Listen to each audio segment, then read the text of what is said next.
Blood dripped down Marcus's bare feet as he screamed at the small white girl approaching the bus stop. "Emma, he takes kids," Marcus yelled. The crowd fell silent, their eyes locking onto the dirty, barefoot black boy. Suddenly, police sirens blared nearby. Officer Miller grabbed Marcus's shoulder firmly. "Arrest the troublemaker," someone shouted. "Before we dive deeper into this gripping story, one that will forever change how you understand courage and prejudice, take a moment to tell me where you're watching from in the comments. Hit like if you believe every child deserves to be heard, no matter their background. Subscribe to join a community of truth seekers who know sometimes the most urgent warnings come from the most unlikely voices. Now, let's rewind and uncover how a barefoot boy became the sole protector between innocent children and a hidden monster lurking in the overlooked corners of Pinehurst County. 8-year-old Marcus Jackson walked barefoot along the cracked sidewalks of Southside Gardens, the poorest neighborhood in a county sharply divided by wealth and race. His only pair of shoes had been stolen 3 weeks earlier by older boys who knew he wouldn't report them. His mother, Kesha, couldn't afford new shoes until payday. The scorching asphalt burned the calluses on his feet as he made his daily 2-mile trek to Pinehurst Elementary. But Marcus had learned to ignore the pain, just as he'd learned to ignore the teacher's stares. They saw his ragged clothes and instantly labeled him a problem before he even spoke. At home, the small apartment felt emptier than its sparse furniture suggested. Kesha worked 3 jobs just to keep the lights on and food on the table. She left before dawn for her shift at the hospital cafeteria, cleaned houses in Northside Heights in the afternoon, then worked nights at a 24-hour convenience store. Marcus often went days, only catching glimpses of her exhausted face as she hurried. Between uniforms at school, Marcus sat in the back of Ms. Peterson's 3rd-grade class. His intelligence was hidden behind silence and her assumptions. When he did speak, answering questions correctly or asking thoughtful ones, Ms. Peterson seemed surprised, sometimes suspicious, as if he must be cheating or causing trouble. It was during dismissal 3 weeks ago that Marcus first noticed something odd about Raymond Whitaker, the driver of bus number 16, while other drivers stayed in their seats. Calling out friendly goodbyes, Whitaker often stepped out, scanning the children with eyes like stray dogs hunting for something vulnerable. That Tuesday afternoon, Marcus stayed late, finishing a math test when he saw Whitaker grab a small boy's arm, digging his fingers in so hard the child winced. The boy was crying, and instead of comfort, Whitaker hissed something that drained the color from his face before shoving him onto the bus. The next day, Marcus watched even more closely. Whitaker offered candy to certain children always, the quiet ones, the ones unlikely to tell. When Marcus tried to mention the strange bus driver to Ms. Peterson the next morning, she cut him off sharply. "Marcus Jackson, I don't have time for your stories today. If you put half the effort into schoolwork that you put into seeking attention, you might actually pass." The dismissal stung but wasn't surprising. Marcus had long ago learned that in Pinehurst County, some voices were heard and others might as well be silent. Still, Marcus kept watching. He noticed the bus taking strange detours, routes that didn't match the usual path home. Then came Monday, when Marcus stayed in the library after school and spotted Whitaker in the school office, leafing through the student directory with a focus that made Marcus's skin crawl. He overheard Whitaker ask about Lily Anderson, a new student and the daughter of Judge William Anderson from Northside Heights. Lily had just transferred from a private school after her father insisted she experience real American education, as proudly announced by Principal Reynolds during morning assembly. Marcus watched from behind the water fountain as Whitaker wrote down Lily's address in a small notebook. Something in the man's smile sent a sharp warning through Marcus's heart. That afternoon, Marcus followed bus 16 from a distance as it took a 20-minute detour through an isolated area near the county reservoir before returning to its normal route. None of the parents waiting at later stops seemed to notice or care about the delay. When Marcus tried to tell his mother that night, during the rare 30 minutes they were home together, Kesha was too exhausted to listen fully. She warned him, "We can't afford trouble, especially not with the authorities already watching us. Baby, I know you have a good heart, but white folks around here are just waiting for reasons to say you're an unfit mother. We gotta keep our heads down." Marcus knew she was right. Last year, his friend Devon's mother lost custody after a teacher reported her for sending Devon to school without lunch money 3 days in a row, even though their electricity was cut off and the food had spoiled. In Pinehurst County, black parents walked a tightrope invisible to white families. That night, Marcus overheard the news while Kesha napped on the couch during a rare break. 3 children had gone missing from neighboring counties in the past. "You're all under 10 years old." Police said there was no connection, no pattern to investigate. But Marcus remembered the missing kids' faces. The quiet children Whitaker had singled out with candy. When Marcus learned that Lily Anderson would start riding bus 16 the next day, he made a decision that would change everything. If no adult would listen, he would act himself. The morning air was bitter cold as Marcus woke before sunrise, his stomach growling from missing dinner the night before. There would be no breakfast today, either no time, if he wanted to reach Lily Anderson's bus stop before Whitaker's bus arrived. He calculated he would have to run nearly 3 miles to reach Northside Heights, where mansions sat on manicured lawns protected by neighborhood security patrols, who routinely stopped suspicious strangers. Slipping out of the apartment quietly, careful not to wake his mother, who had just collapsed into bed 2 hours earlier, Marcus felt the weight of what he was about to do. No one would believe him, a poor black boy from Southside Gardens. But he couldn't stand by knowing what might happen to Lily, or any other child who boarded that bus across town. 7-year-old Lily Anderson woke in her canopy bed surrounded by stuffed animals and ballet trophies. Her mother, Victoria, gently brushed Lily's blonde hair while explaining once again about her new school and how exciting it would be to ride the bus like other children.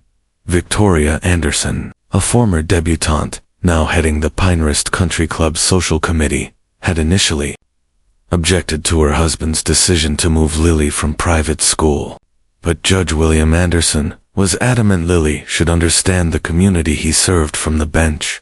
"Appearances matter," he had said, straightening his bow tie. "How can I sentence juvenile offenders if my own child lives in a bubble?" What neither parent realized was that their privilege was its own kind of bubble, one that would shape how they responded to a warning they desperately needed to hear. While Lily enjoyed fresh fruit and Belgian waffles on monogrammed plates, Marcus ran until his lungs burned, his bare feet slapping against the smoother pavement. Blood seeped from cuts on his soles, leaving faint red footprints that quickly disappeared behind him. Cars slowed as they passed the small black boy running like he was fleeing demons. One woman even called the non-emergency police line to report a possible juvenile delinquent in the area. Marcus finally reached Oakwood Drive, where a small group of parents and children waited at a decorative bus shelter with benches and a mini-free library. He arrived just as Victoria Anderson stepped out of her Range Rover holding Lily's hand, gasping for breath, sweat soaking his t-shirt, dirt streaking his face, and blood staining his feet. Marcus knew exactly how he looked, and how little these people would want to hear him. "Excuse me," he called out, his voice hoarse from running. "Miss Anderson." Lily heads turned, curiosity shifting immediately to alarm. Victoria pulled Lily closer. "You can't get on bus 16, Marcus said directly to Lily. "I've seen the driver, Mr. Whitaker. He takes kids. Please don't get on that bus." Victoria's face hardened from concern to outright hostility. "Excuse me? Who are you? And what do you think you're doing?" she demanded, stepping between Marcus and Lily. Desperation cracked Marcus's voice. "Please listen to me. The bus driver seems nice, But he's not. He takes kids on different routes. 3 kids have gone missing from other schools. Please, just drive her yourself today, another parent said as they pulled out their phone to call neighborhood security. Victoria's face flushed with anger. This is completely inappropriate. You need to leave right now, before I call the police. As Marcus tried to explain more, a security vehicle pulled up. Thomas Reynolds, a former police officer now working for the Northside Heights Homeowners Association, stepped out, his hand resting purposefully on his taser. Everything all right here? Victoria pointed at Marcus. This boy is harassing my daughter with some crazy story. I don't know what he's trying to do, but I want him removed immediately. Marcus spotted the yellow school bus approaching in the distance. Panic surged inside him. Please, he begged, looking from one adult face to another, finding no sympathy, no willingness to hear his warning. I'm not making this up. Mr. Whitaker is dangerous. Please don't let her get on that bus. Reynolds stepped toward Marcus with a threatening stance. That's enough. You need to come with me, son. Marcus dodged around him and ran toward Lily. Lily, tell your mom you don't want to ride the bus. Tell her you're scared. His desperate plea triggered an immediate response. Reynolds grabbed him roughly by the arm, but another father stepped forward to block his path. The bus pulled up, doors opening to reveal Raymond Whitaker. His friendly smile froze briefly when he spotted Marcus but quickly returned. Well, what's all this commotion? Whitaker asked, his voice concerned and gentle in a way that made Marcus's skin crawl. Victoria explained about the disturbed boy causing a scene. Whitaker nodded sympathetically. That must be Marcus Jackson. He's one of those troubled kids from Southside. The school counselor mentioned him just yesterday. Poor thing has quite the imagination. They think he might need special services. The lie slipped effortlessly from Whitaker's lips, making Marcus feel sick. How does he even know my name? The chilling realization that Whitaker had been watching him sent ice through Marcus's veins. He's lying, Marcus shouted, struggling against Reynolds' grip. He's the dangerous one. He wrote down your address. Lily, he followed. You home?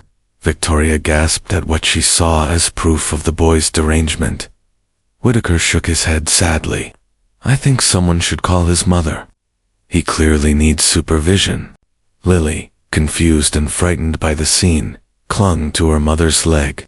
But Victoria was already regaining her composure, embarrassed by the disruption. Come on, sweetie. Time to get on the bus. Don't worry about that boy.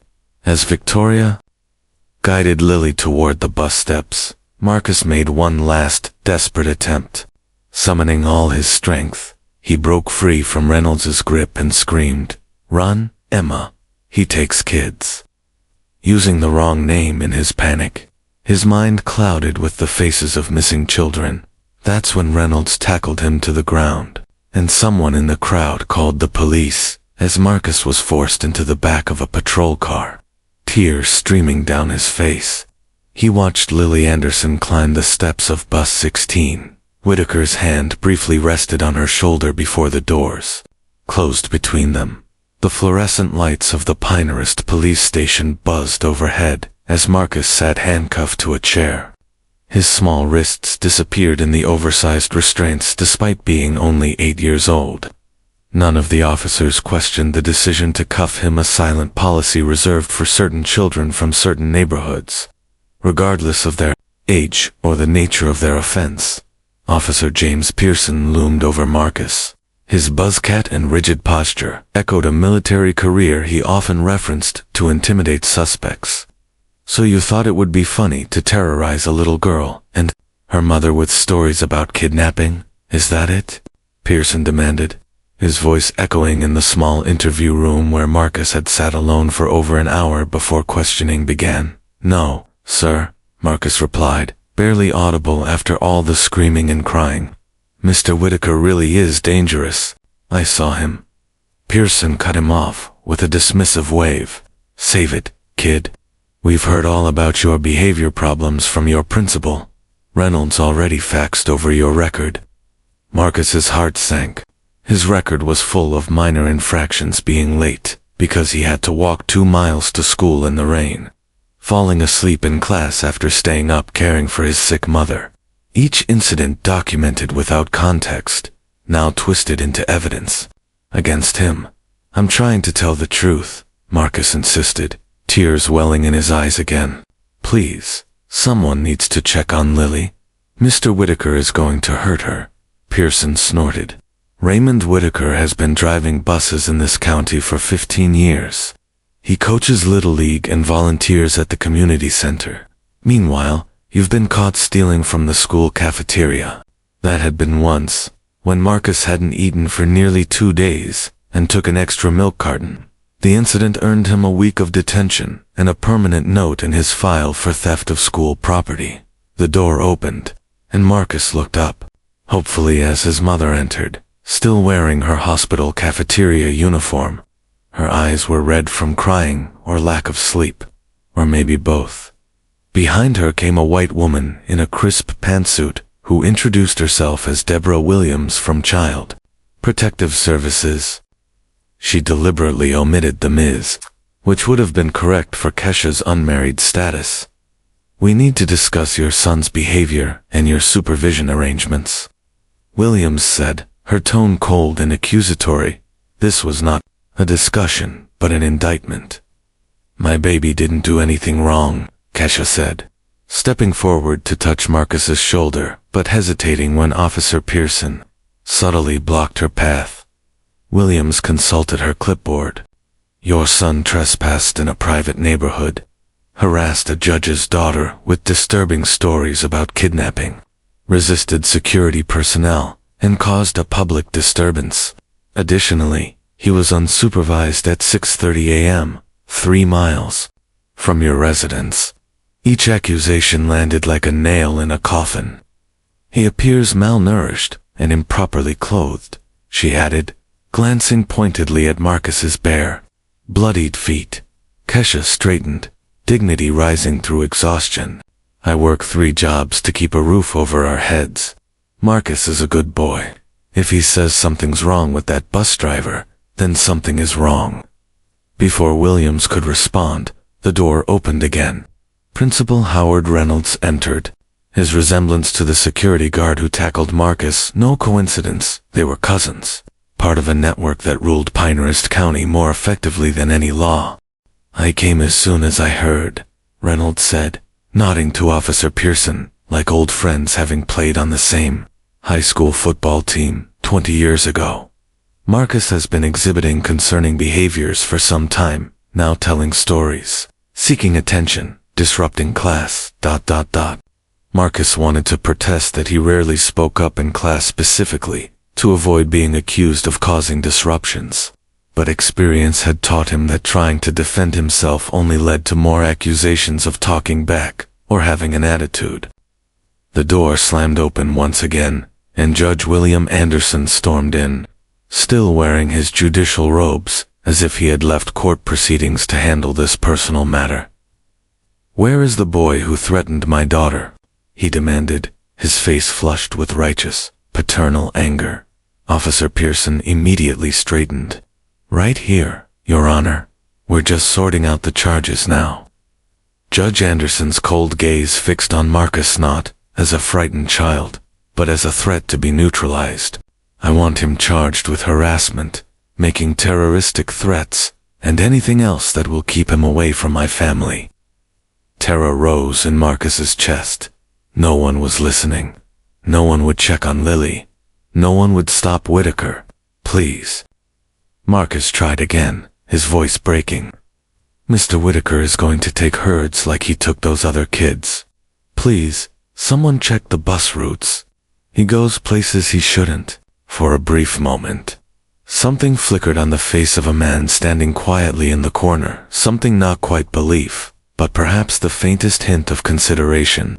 The man stepped forward and introduced himself as Detective Samuel Carter. What makes you think the bus driver is dangerous, son? He asked, his tone neutral. Unlike the accusatory voices before, A surge of hope blossomed in Marcus as he explained Whitaker's strange behavior, the detours, the missing children from neighboring counties. Carter listened without interrupting, then nodded slowly. "I'll look into it," he said, though his expression suggested he might just be humoring a disturbed child. Judge Anderson made a dismissive sound. "This is absurd. The boy obviously made up this story after being caught trespassing. I want charges filed today." Pulling out his phone, Anderson stepped into the hallway, and Marcus could hear him calling the district attorney directly, demanding expedited processing of the case. Meanwhile, Kesha was fighting her own battle, her voice gaining strength despite exhaustion. "You have no right to keep my son handcuffed like a criminal. He's 8 years old, and he was trying to help." Williams replied with practiced condescension. "Mrs. Jackson, given the circumstances, we need to discuss temporary placement for Marcus while we evaluate your fitness as a parent." The threat of separation hit both Marcus and Kesha like a physical blow, the ultimate weapon wielded against families like theirs. The constant threat that the state could take children away for infractions that would earn white parents from North Side Heights nothing more than sympathetic advice. As the adults argued over Marcus's fate, he caught a glimpse of a television in the adjacent room. An officer watched the local news, where a reporter stood in front of Pinehurst Elementary, describing how a disturbed youth had harassed a prominent judge's daughter that morning. The ticker at the bottom of the screen identified the youth as MJ, age 8, a minimal attempt to protect his identity that wouldn't stop his classmates from knowing exactly who was being described. What broke Marcus's heart was seeing Whitaker in the background of the shot, still driving bus 16, still free to carry out whatever sinister plan he had set in motion. "He's going to take her," Marcus whispered, tears streaming down his face as the full weight of the system's alignment against him became clear, leaving Lily Anderson, and who knows how many other children, at the mercy of a predator everyone trusted. Do you think the adults should have listened to Marcus instead of immediately assuming he was guilty? Comment 1 if you believe children deserve to be heard, regardless of their background. Or 2 if you think the adults were right to be suspicious. Like this video if you've ever felt your warnings went unheard when something was truly wrong. Subscribe to follow this story and find out if anyone will finally listen to Marcus before it's too late.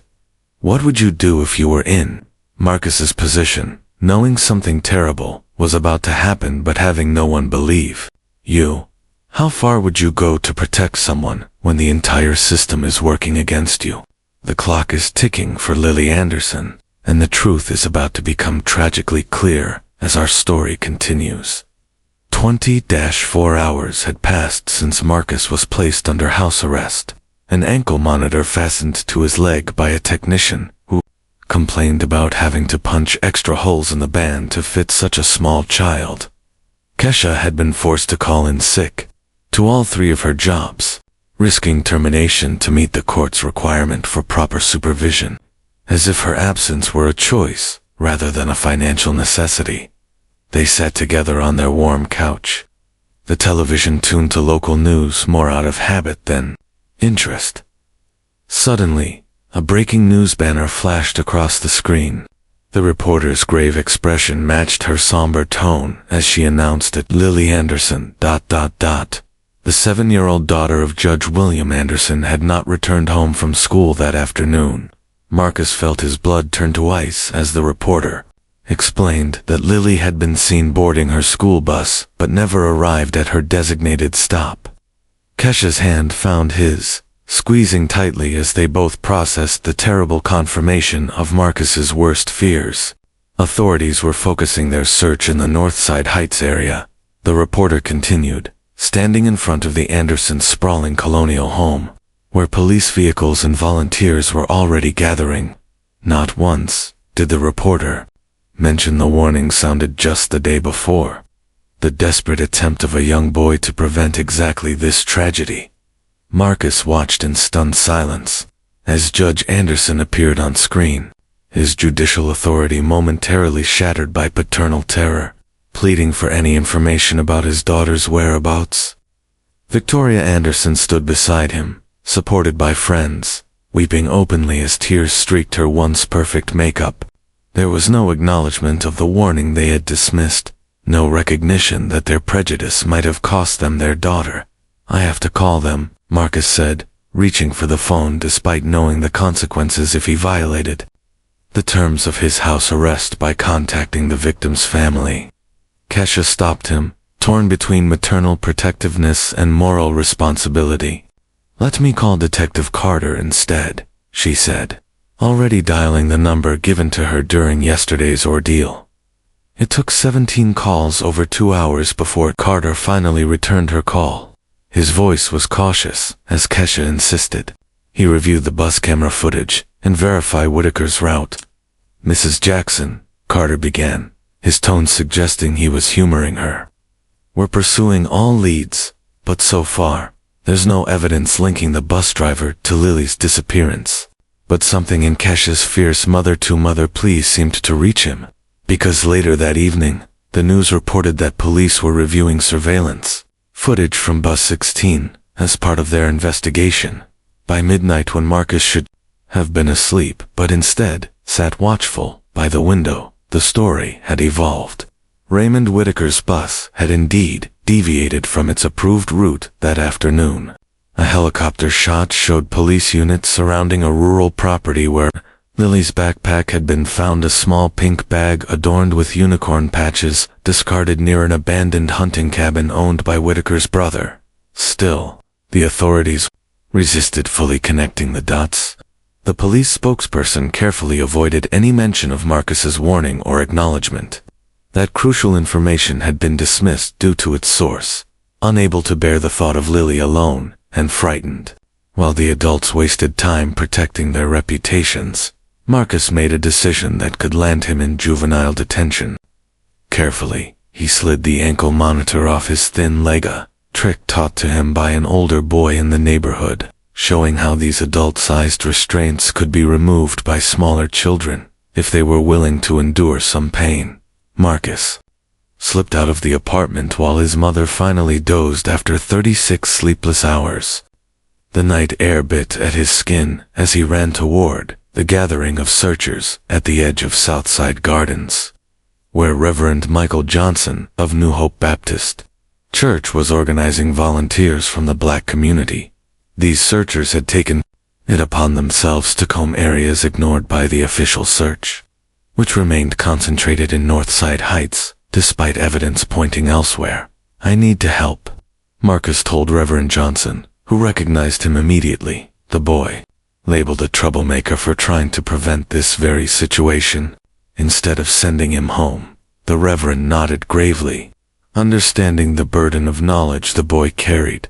"Stay close to me," he said, handing Marcus a flashlight as they began their search. As they moved through the woods, Marcus overheard conversations revealing how sharply divided the community's response had become. White residents gathered at the Anderson home spoke of those people and their neighborhoods as likely culprits, while black volunteers discussed how their own missing children cases had often been dismissed as runaways over the years. Kesha, who had awakened to find Marcus gone and immediately guessed where he would be, arrived at the search site just as her phone buzzed with threatening texts from neighbors who had seen the Jacksons' name associated with the case on social media. "They're saying you must have been involved," she whispered to Marcus, showing him messages accusing them of either being complicit or seeking attention. The ugliness of these assumptions cut deeply, but neither was surprised. This was just the explicit form of the implicit bias they navigated every day. The search intensified when FBI agents arrived, called in through Judge Anderson's connections, rather than standard protocol for a child missing less than 24 hours. Agent Diana Lopez, head of the Regional Child Exploitation Task Force, reviewed the evidence with fresh eyes, including the initial report of Marcus's warning. "The boy tried to tell them," she remarked to Detective Carter, who looked ashamed. No one had done a background check on Whitaker until now, As dawn broke over Pinehurst County, bloodhounds tracked a scent from the abandoned cabin into a densely wooded area near the county line. Marcus felt a chill of recognition. This was near where he had seen Bus 16 parked one afternoon, during one of Whitaker's unexplained detours. With helicopters circling overhead and search teams spreading through the forest, Marcus prayed they would find Lily alive, that his failed warning would not haunt him with lifelong guilt, and that someone would finally understand that truth deserves to be heard, no matter who speaks it. The search for Lily Anderson had reached its 18th hour. Marcus, still accompanying Reverend Johnson, despite repeated efforts by officials to send him home, spotted something the others had missed. While trained search teams focused on obvious trails near the abandoned cabin, Marcus noticed broken branches and disturbed ground leading in a different direction, similar to trails he and his friends had made during their own adventures in the undeveloped parts of Southside Gardens. The dogs went that way because that's where he walked, Marcus explained quietly to Reverend Johnson, pointing toward where the official search was concentrated. But look at these. Mark, something heavy was dragged this way. The Reverend, who had come to respect Mark's observations rather than dismiss them, immediately alerted Detective Carter. Carter, having joined their volunteer group after his official shift ended and troubled by his earlier dismissal of Marcus's warning, studied the disturbed ground and broken vegetation before calling in a secondary search team. Careful not to announce the discovery over the main radio channel, fearing Whitaker might be monitoring their communications within an hour. The new search direction led them to a weathered shed, partially hidden by overgrown bushes. The padlock on the shed was new, standing out against the aged wood. Inside, forensic technicians found children's clothing, toys, and school supplies belonging to several children, not just Lily Anderson. As this evidence was being catalogued, Detective Carter received an urgent call from Agent Lopez at FBI headquarters. She had been reviewing missing children reports from a 100-mile radius around Pinehurst County. "We found a pattern," she said, her voice tight with controlled anger. "All the children missing within the last 18 months were between 6 and 10 years old. Most cases were classified as runaways or custody disputes, but in 3 instances, parents or witnesses had expressed concerns about a school bus driver." Carter felt sick as he realized these reports had never been connected because they were systematically dismissed or downgraded, especially when coming from poorer communities or involving children of color. Further investigation revealed that Raymond Whitaker had worked for 5 different school districts over the past 20 years, never staying longer than 4 years in any position. He had been dismissed from 3 teaching jobs before becoming a bus driver, each time moving to a new county before formal allegations could be made.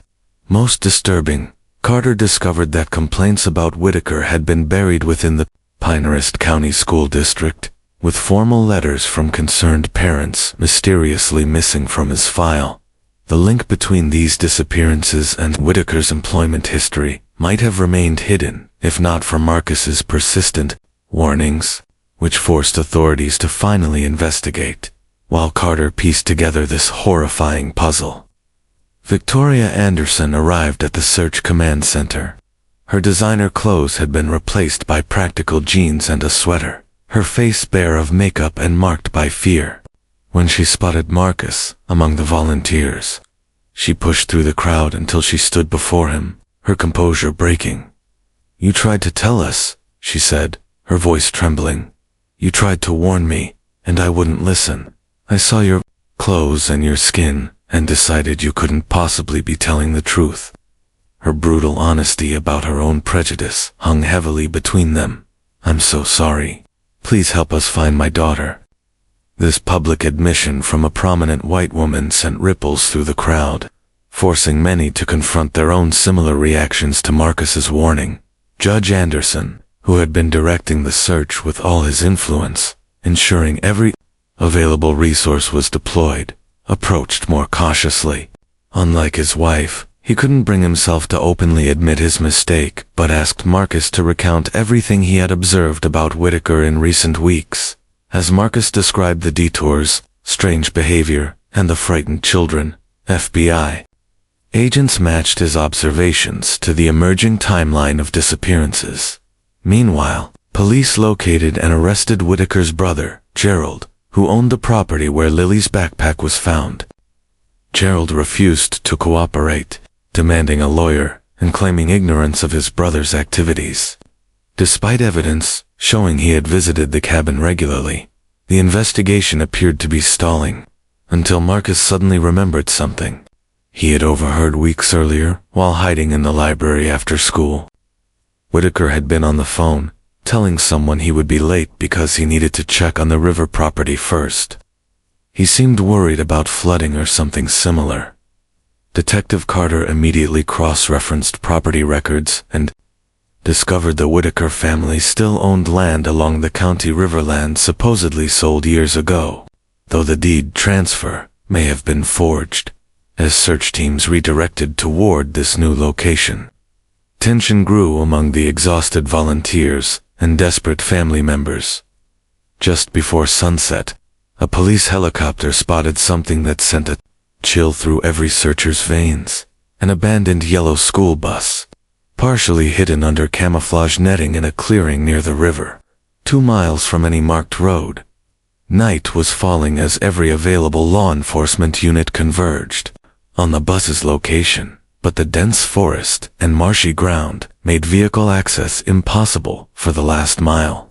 Judge Anderson used his authority to commandeer 4-wheel drive vehicles, while FBI agents called in tactical teams equipped for hostage situations. In the chaos of mobilization, few noticed Kesha and Marcus slipping away from the main search party, following a local fisherman familiar with hidden trails through the wetlands. "We shouldn't be doing this," Kesha whispered as they slogged through mud that sucked at their shoes, "but I know they won't find her in time if they stick to the main paths." Marcus moved with determination, his eyes scanning the ground with the sharp awareness of a child who had learned to spot danger in subtle signs. When they reached a vantage point overlooking the clearing where the bus had been seen, Marcus tugged at his mother's sleeve, pointing not toward the bus that had drawn everyone's attention, but to a barely visible path leading away from it. "Look at the mud patterns," he whispered. "Someone's been walking back and forth recently, and remember how Mr. Whitaker's shoes always had that weird red mud on them? It's the same color." Kesha wanted to call for the officers to let professionals handle what could be a very dangerous situation, but the crackling radios in the distance reminded her that they were still on their own. The tactical teams were still organizing their approach, precious minutes slipping away, while a little girl remained captive in the hands of a predator. Following Marcus's lead, Kesha and he moved cautiously along a hidden path until they reached what looked like an ordinary hillside covered in dense vegetation. But Marcus's sharp eyes noticed something unusual. Bushes had clearly been transplanted to conceal something beneath. "There," he whispered, pointing to a small gap where the foliage didn't quite touch the ground. "That's a door." Kesha used her phone to signal Detective Carter, who had given her his direct number after acknowledging his earlier mistake in dismissing Marcus's warning. Within minutes, Carter arrived with 2 FBI agents, all moving with the silent efficiency of professionals who knew surprise was their only advantage. Using thermal imaging, they confirmed multiple heat signatures underground. The agents quickly coordinated a forceful entry, bursting through the concealed door with weapons drawn. What they found inside would haunt them for years: an underground bunker with multiple rooms, stocked with supplies for long-term occupancy, and chilling evidence that Whitaker had been abducting children for far longer than anyone had suspected. In a locked room at the far end of the main corridor, they found Lily Anderson, physically unharmed but deeply traumatized, huddled in a corner with her knees drawn to her chest. The moment of rescue grew surreal when, instead of running to the armed agents, Lily scrambled toward Marcus, who had followed them inside against orders. "You're the boy who tried to stop me," she whispered, clutching him like he was the only person she could trust in a suddenly incomprehensible world, while Lily was carried to safety. The tactical team secured the rest of the bunker and discovered, to their horror, that Raymond Whitaker had escaped through a secondary exit, likely fleeing when he heard helicopters overhead. The underground compound yielded belongings that matched missing children cases dating back 5 years.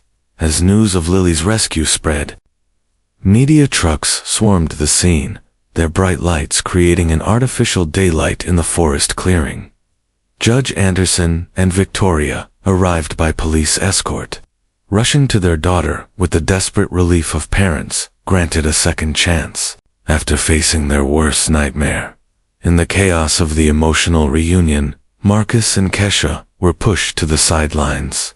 Their crucial role in the rescue was overshadowed by the dramatic law enforcement operation now being broadcast live. A reporter called out, "Judge Anderson, how does it feel to have your daughter back?" As the family emerged from the forest, Lily wrapped in a shock blanket and carried in her father's arms. Cameras focused exclusively on the prominent white family and officials praising the police work, while Marcus and Kesha stood unnoticed in the background. Only Agent Lopez seemed to recognize this erasure, publicly acknowledging that a young community member whose earlier warnings had been ignored had been instrumental in locating the bunker. Even that recognition was quickly buried as officials shifted focus to the ongoing manhunt for Whitaker, who remained at large. As medical personnel examined Lily in an ambulance, she refused to let go of Marcus's hand, insisting he stay close during this brief calm. She revealed something chilling. He said more kids were coming tomorrow. He showed me pictures. FBI agents gently questioned Lily about the other children, and Marcus realized with mounting horror that Whitaker's operation was far larger than anyone had imagined. Documents found in the bunker revealed a disturbing, organized system for identifying, targeting, and abducting vulnerable children, especially those whose disappearances might be dismissed or whose families lacked resources to push for investigations. Most disturbing of all was evidence of communication between Whitaker and Police Chief Gregory Stevens, who had personally suppressed reports from Southside Gardens families whose children had reported unsettling encounters with the bus driver. As night deepened and the manhunt intensified, Marcus couldn't shake the feeling that something important was still missing, that Whitaker had another location, another plan already in motion. What do you think?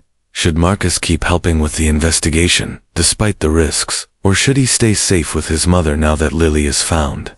Comment 1 if you believe Marcus's insights are crucial to stopping Whitaker completely, or 2 if you think he's done enough, and adults should handle it from here. Like this video if you've ever had a gut feeling that turned out to be right when everyone else doubted you.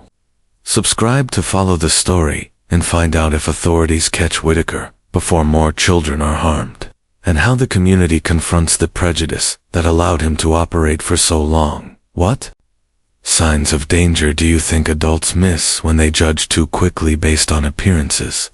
And how would you begin healing a community divided by the biases that almost cost a child her life? The hunt for a predator continues, but an equally important reckoning with systemic failure is just beginning. The morning after Lily's rescue brought a harsh reckoning to Pinellas County as the full extent of institutional failures enabling Raymond Whitaker came to light. FBI agents worked through the night, processing evidence from the bunker, uncovering records linking Whitaker to at least 11 missing children cases across 3 states with possible connections to many more. Agent Lopez held a press conference that sent shockwaves through the community, announcing that all missing children cases in the region over the past 5 years would be reopened and thoroughly reviewed. We have uncovered a disturbing pattern of negligence and possible corruption that allowed a predator to operate undetected, Lopez stated, maintaining a professional demeanor despite the gravity of the revelations. Barely containing her anger, Agent Lopez expressed particular concern that multiple warnings, including a recent one from a young community member, had been ignored, apparently due to bias in how reports were evaluated. Although she didn't name Marcus directly, the reference was clear enough for reporters to immediately question why the boy who had tried to prevent Lily's abduction was himself treated like a criminal. The narrative quickly shifted from a dramatic rescue to an indictment of the systems that had failed numerous children before Lily Anderson. Local news outlets that had once labeled Marcus a disturbed youth scrambled to reframe him as a young hero, though few admitted their earlier role in tarnishing his reputation. National media picked up the story, with social justice commentators highlighting how racial and economic biases had created an environment in which Whitaker could operate with impunity. Meanwhile, Kesha Jackson faced a different challenge. Deborah Williams from Child Protective Services continued to pursue a case against her, seemingly undeterred by recent events. "Your son was unsupervised and trespassing," Williams stated during a tense meeting at the social services office. "His actions, regardless of the outcome, show a lack of proper oversight." It took the intervention of both Agent Lopez and Detective Carter, who had become vocal advocates for the Jackson family, to force Williams to close the case.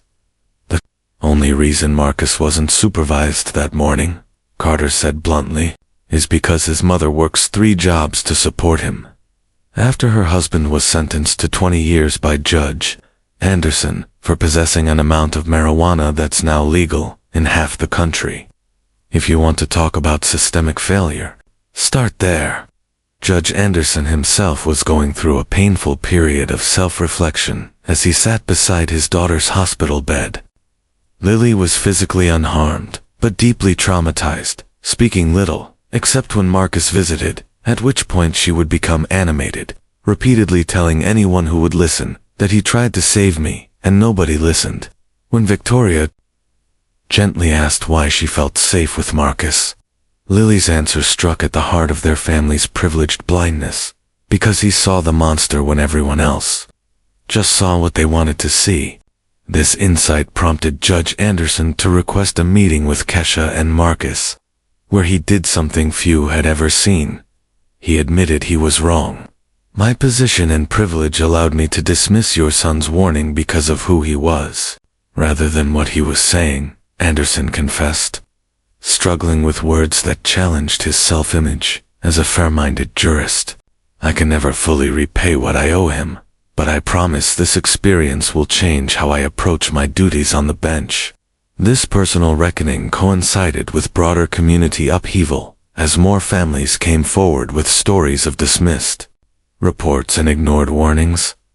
Parents from Southside Gardens described being met with suspicion when reporting concerns about their children's safety, while those from Northside Heights expressed shock at how their privilege had blinded them to dangers hiding in plain sight.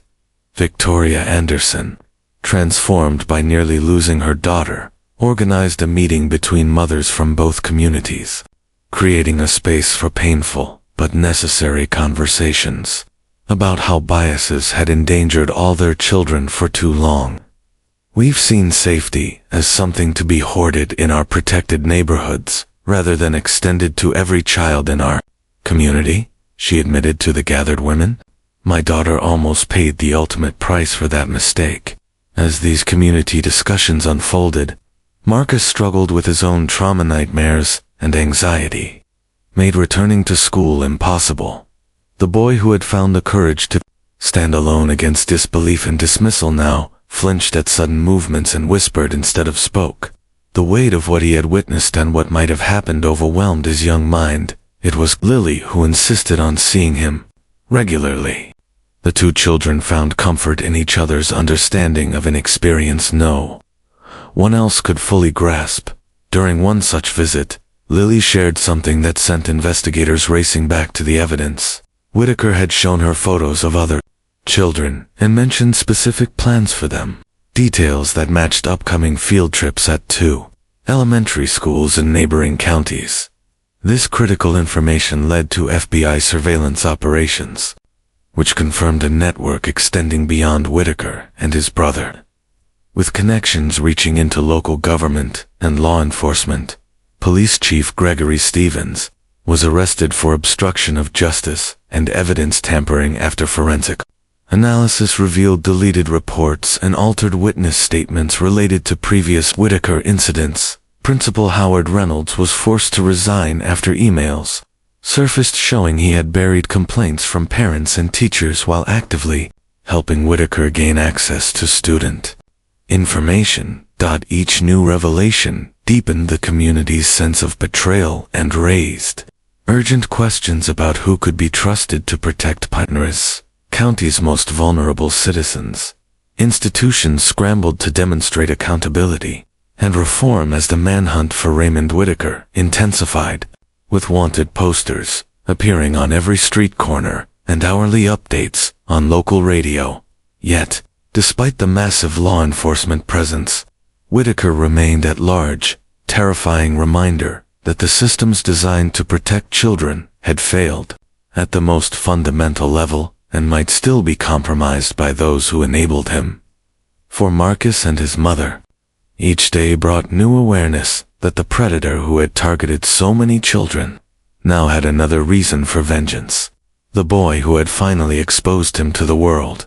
The full moon cast long shadows across the small apartment complex as Marcus lay awake, listening to the familiar sounds of Southside Gardens, at night distant sirens, occasional shouts, the rhythmic thumping of bass from car stereos blocks away. 2 weeks had passed since Lily's rescue, and while Raymond Whitaker remained free, life in Pinellas County settled into an uneasy new normal. Schools reopened with heightened security, parents organized volunteer safety patrols, and children were no longer allowed to walk home alone, a practice previously common only in Southside Gardens, where working parents had no alternative. Marcus should have felt safer with these measures, with his ankle monitor removed and his name cleared. But his instincts kept him vigilant, especially at night, when his mother worked her convenience store shift. Despite offers of protection from Detective Carter and Agent Lopez, Kesha refused to leave their home, unwilling to abandon the neighbors who had supported them when official systems failed. "This is our community," she told Marcus. "We don't run from it, even when times get hard." She had accepted security upgrades installed by volunteers from New Hope Baptist Church, stronger locks, window alarms, and a direct panic button linked to the police station, where Detective Carter now served as interim chief following Stevens's arrest. Marcus developed his own security routines, methodically checking closets and under beds, arranging household items so he could notice if anything was disturbed, and sleeping with his shoes on in case a quick escape was needed. He also created hiding places throughout the apartment, having learned from Lily how Whitaker had searched for her during her initial abduction hours. These precautions proved life-saving at precisely 2:17 a.m. when Marcus heard the faint scrape of metal against the front door lock.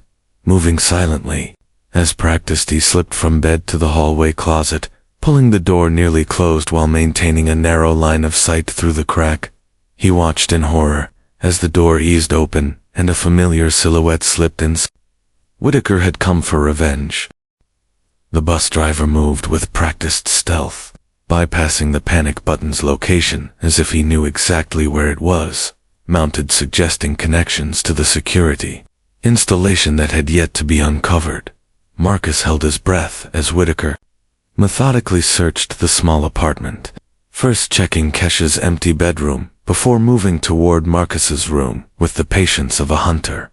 When Whitaker found the empty bed, his calm facade cracked, revealing his rage. He appended furniture and slashed Marcus's mattress with a hunting knife that glinted in the dim light. "I know you're here, boy," Whitaker hissed, his voice carrying the first hints of madness behind his friendly bus driver persona.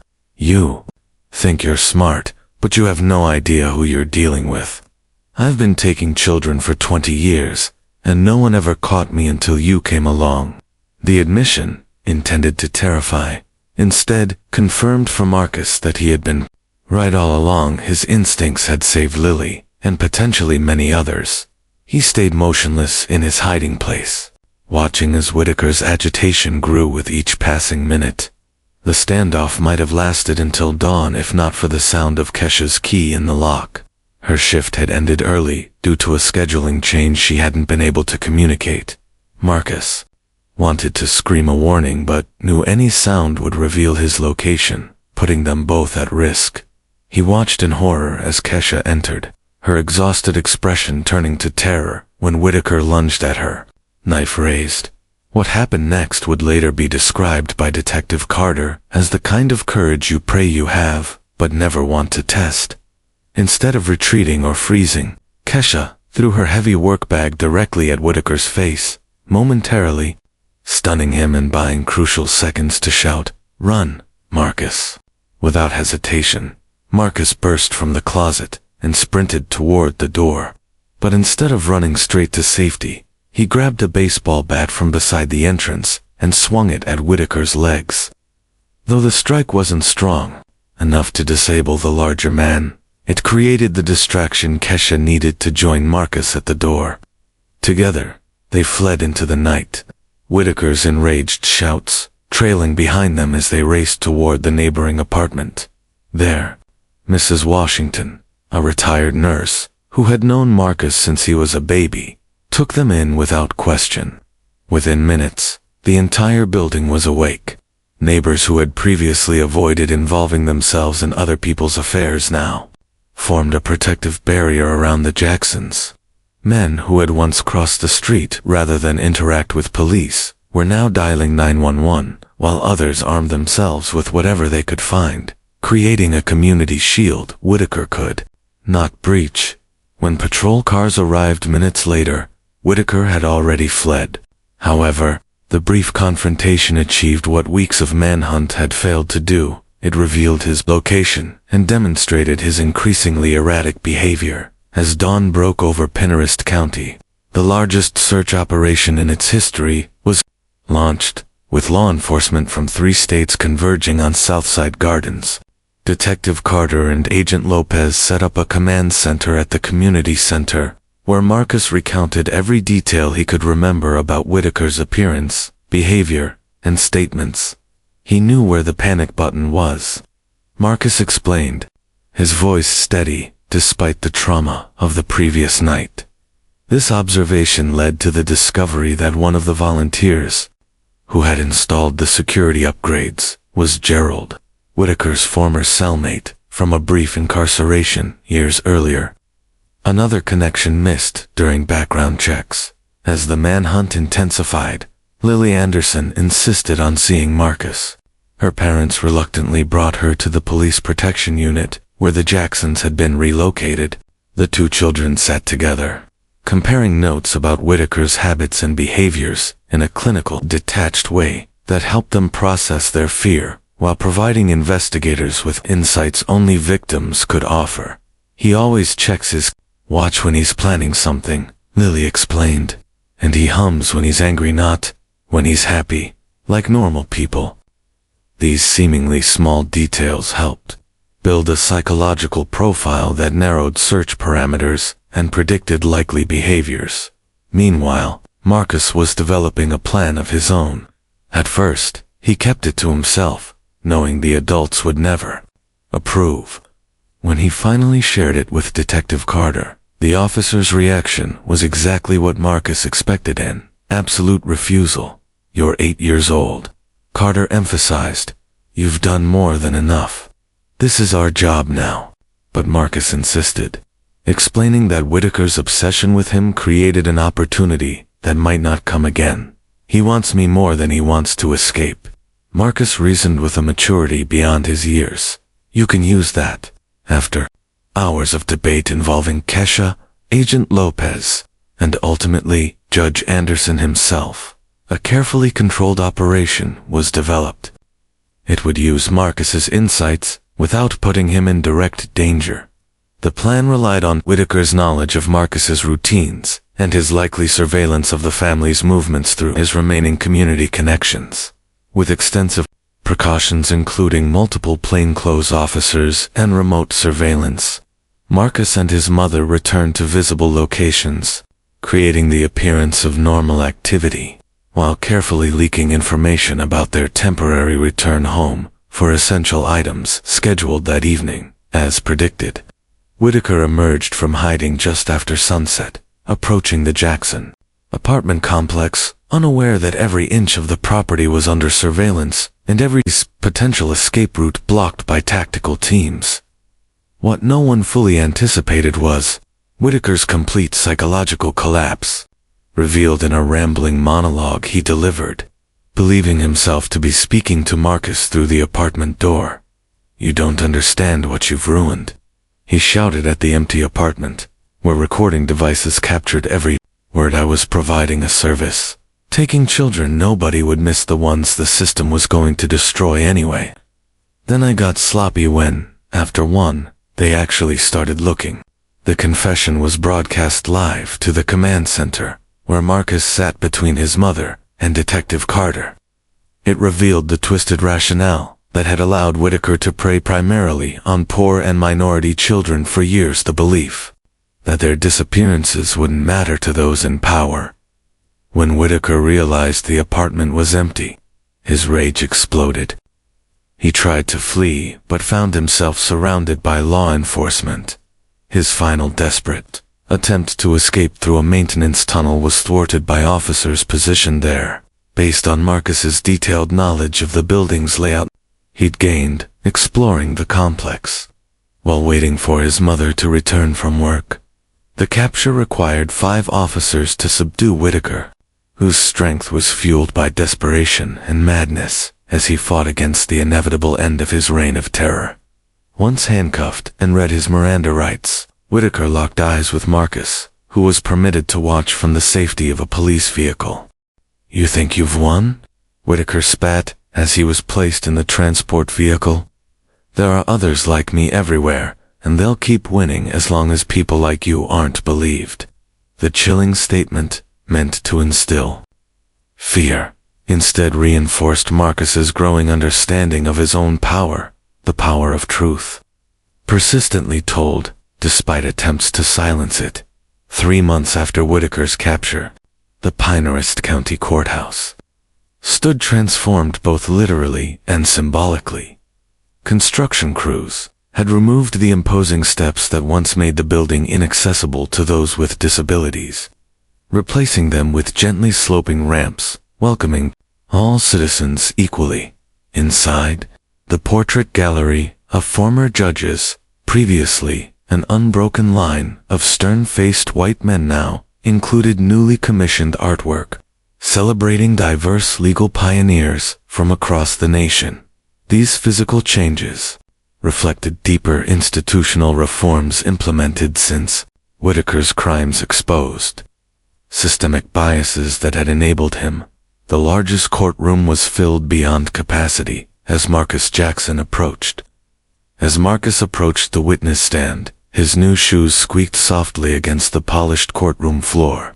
At just 8 years old, he became one of the youngest key witnesses in a major federal trial. Although his youth was a concern, the prosecution deemed his testimony crucial. Judge William Anderson recused himself from the case for obvious reasons, but watched from the gallery, alongside his wife, Victoria. Both were there to support not only their daughter Lily, who had testified the day before, but also Marcus DuBois, who had tried to stop her abduction. The evidence against Whitaker was overwhelming. Documentation found across his properties linked him to 27 children over 16 years, with 19 confirmed victims and 8 still missing, presumed dead. Most heartbreaking was the clear pattern investigators uncovered.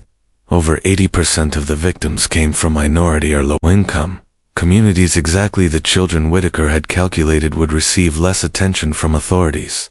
National media focused intensely on this aspect, running special reports on the invisible victims, those whose disappearances were routinely downgraded or dismissed. These reports sparked difficult conversations nationwide about whose children received Amber Alerts and whose are labeled runaways without thorough investigation. In Pinehurst County, those conversations translated into real change. The police department was completely restructured under Detective Carter's leadership, adopting new protocols to ensure equal investigative resources, regardless of a victim's background. The school board, with half its members replaced, implemented rigorous vetting procedures and mandatory training, emphasizing the importance of believing children's reports. Even the local newspaper issued a formal apology for its biased coverage of Marcus's initial warnings, acknowledging how their framing had contributed to public dismissal of critical information. Marcus gave his testimony with remarkable composure, recounting how he first noticed Whitaker's suspicious behavior and repeatedly tried to alert authorities. The courtroom was silent, except for muffled sobs from victims' families, who had waited years for this moment of reckoning. When the prosecution asked why he risked so much to warn Lily, a child he barely knew, Marcus's answer captured the heart of what the community was learning. Because every kid deserves to be safe, not just the ones people think are important. This simple truth became a rallying cry for healing initiatives spreading throughout Pinehurst County programs, designed to bridge divides that had allowed selective protection to persist. Victoria Anderson, channeling her guilt and gratitude into action, founded an organization providing legal support to families navigating child welfare systems, ensuring that working multiple jobs or lacking resources would no longer be mistaken for neglect. Judge Anderson, profoundly changed by his daughter's ordeal and his own past dismissals, began conducting monthly reviews of his sentencing decisions, seeking to identify and correct patterns of disparity he had once ignored. Perhaps the most unexpected development was the bond between Marcus and Lily. Despite their different backgrounds, shared trauma brought them together. Their friendship became a powerful symbol of reconciliation. Lily insisted on transferring to Marcus's school instead of returning to private education. "He's the only one who really understands," she told her parents, who had come to respect her wisdom even when it challenged their assumptions. Kesha Jackson's life transformed as well, though she insisted the changes come on her own terms. When the Andersons offered financial assistance that felt like a guilt payment, she declined. Instead, she asked for support of community-wide improvements benefiting all families in Southside Gardens. However, when Victoria's foundation created a new administrative position perfectly suited to Kesha's skills, she accepted. The full-time job with benefits replaced her 3 part-time gigs, and the tuition assistance allowed her to resume nursing studies. She had abandoned when Marcus was born and her husband was incarcerated. Most profound was how Marcus himself was now seen within the community. Once invisible or labeled a troublemaker, he was now heard, respected, and sought for his perspective. Pinehurst Elementary established a student safety council with Marcus as its first chairperson, creating formal channels for children to report concerns to adults trained to listen and act. A scholarship fund in Marcus's name ensured educational opportunities for other Southside Gardens children, especially siblings of Whitaker's victims. When former officials charged with negligence and corruption faced their own trials, Marcus attended select sessions, watching the legal process with a seriousness suggesting he might one day sit on the bench himself. "I can't think of anyone I'd trust more to make fair decisions," Detective Carter told Kesha as they observed Marcus. 3 seasons had passed since the barefoot boy had screamed warnings no one wanted to hear. Pinehurst County had endured the painful stages of denial, anger, bargaining, and depression. Now, tentative signs of acceptance and growth were emerging, visible in the community memorial garden where Marcus and Lily planted the first tree honoring victims never found. Some still don't want to believe this happened because of how we treated certain children differently, Reverend Johnson said during the dedication. But healing begins with truth, no matter how uncomfortable. As Marcus patted the soil around the young oak's roots, he reflected on Whitaker's final threat about others like him out there. Rather than inspire fear, it had sparked a sense of purpose, and Marcus a commitment to change. The system had failed him, and many others. But Marcus persisted, proving that even the smallest voice can be heard if it refuses to be silenced. "You know what I think," Marcus said to Lily, as they watched the trees sway in the spring breeze. "I think the scariest thing for people like Whitaker isn't getting caught," he said. "It's knowing kids like us will grow up and fix the broken parts, so no one else can do what he did." Lily nodded, her hand finding his in the gesture that had become second nature since her rescue. "They never expect the ones they underestimate to be the ones who change everything," she replied, her wisdom beyond. Her 7 years clear in her voice, as the memorial ceremony ended, and community members began to disperse, some returning to Northside Heights, others to Southside Gardens. The invisible lines that once sharply divided Pinehurst County seemed a little less defined, a little more permeable. The transformation was far from complete, with hard work and difficult conversations still ahead. But a fundamental shift had occurred. A community had begun to recognize that the safety of all its children requires acknowledging and addressing the biases that allowed a predator to operate in plain sight. For Marcus Jackson, walking home in new shoes with his head held high, every nod or greeting marked a small victory over the invisibility that once defined him. When he passed a younger child trying to alert an adult to something troubling, Marcus paused to listen and made sure the adult listened, to continuing the cycle of change. Sparked by his desperate warning, the journey toward justice and healing would continue long after Whitaker's sentencing, with setbacks inevitable. But today, in this moment, Marcus could look back at the courthouse, where truth finally prevailed, and forward to a future where a barefoot boy from Southside Gardens helped an entire community find its moral compass when it mattered most. What do you think is the most important lesson from Marcus and Lily's story? Would you have had the courage to keep speaking up even when no one believed you? Share your thoughts below on how we can ensure all children are heard and protected equally in our communities. If this story about standing up for truth against all odds resonated with you, please like, subscribe, and share it with someone who needs to hear that even the smallest voice can make the biggest difference. Thank you for joining me on this journey from darkness into hope. Remember, sometimes the heroes we need most are the ones we least expect to listen to. Marcus and Lily's story teaches us powerful truths about courage, prejudice, and justice.